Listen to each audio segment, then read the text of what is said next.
I'm going to go through some of these kind of quickly because I've been told I need to move on. These are some of the companies that have traded. These next 3 slides. The ones that have numbers next to them, that means they've traded more than once. So Dolex actually, I believe, is a company that's traded more times than any other company in this period. But you can see very sort of who's who of the money transfer business here. The next slide, same thing. A lot of companies have traded hands, sometimes on purpose, sometimes because they had to. Some of them, Ecobo as an example, was an online money transfer product. It never looked like it was going to work, and in fact, it didn't. So many of these companies also disappeared from the market because their models didn't work or people were not managing properly. But again, you see lots of these. I think the punchline here is 33 companies have traded hands in the last, let's say, 10 to 15 years. The real numbers probably double that. You know, I just don't keep up with things that are below everybody's radar screen, but I guarantee you that there's a lot more that have happened there. These are the institutional capital. Again, I'm going to move quickly. The punchline here is, if you add all these deals, they add to about $3.5 billion, which I was surprised of. Now, I'm rounding and so on, but still. If you take out the MoneyGram transaction, which is the largest transaction during this period, the number is still $2 billion. That is an inordinate amount of capital going to an industry that really had no capital before other than private individuals building the business from the ground up. It's an amazing statistic. I think it will continue, albeit, as I said, at lower valuations. I'm going to go through this real quick because I have like 3 or 4 minutes to go. But basically, this is the sort of our cookie cutter process that we use. It's worked very, very well for us. It really deals with, first of all, identifying who you would like to buy, who you'd like to merge with. It goes into a process of getting to the right answer as quickly as possible and as efficiently as possible, and then, of course, exiting the business when appropriate. So on the front end of this, you know, it's got to be complementary. You got to look at geography. You have to look at margins. If you share all the same agents, that's not going to work. If you have margins that are very different, that's very difficult.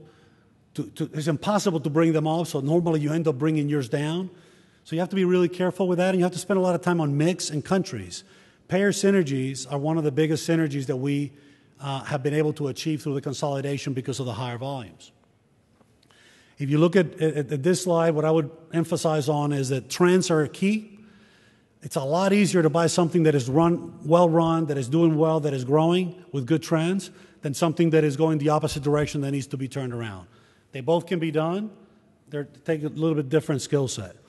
Initial due diligence, if you cannot get a quick NDA, some quick information, and a quick strategic analysis, you're never going to make a deal, and you should move on. You need to look at the numbers initially and make sure they are satisfactory to you, to your investors, day 1, you know, as well as year 5. Okay? I'm big on letters of intent.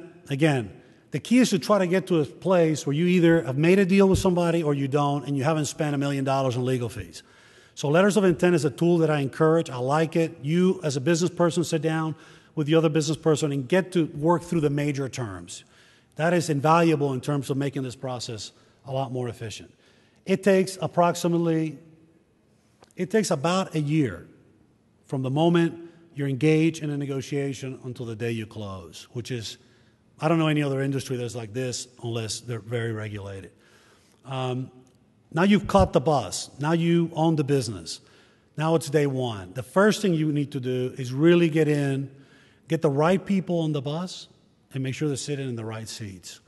And I say that that is the most important thing. It takes a lot of judgment. It's very difficult to do. You need to dive deep into every department. You need to really understand how things operate and decide, are they better than what you operate or are they worse, and then make the appropriate changes. It's not an easy thing. It's very difficult. There are 3 things you're trying to achieve. 1, you're trying to integrate the businesses. If you don't integrate your businesses, you will have a problem like the other company I mentioned earlier. You got to integrate your back office, your front POS, your accounting, all your technology, et cetera, as quickly and as efficiently as possible. 2, you have to achieve the synergies that you thought you were going to achieve. These deals work because you take 1 + 1 and you end up with 3 by having efficiencies of scale and so on.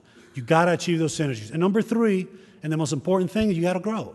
If you cannot grow these businesses, we're not creating any value. It's all about growth, and it's all about positive growth. I can show you examples of companies that have grown 100% on the top line, and their bottom line has grown 10%. You know what? That might work well for some investors. It doesn't bring value to the shareholders in the company. And my last slide, you'll be happy to know.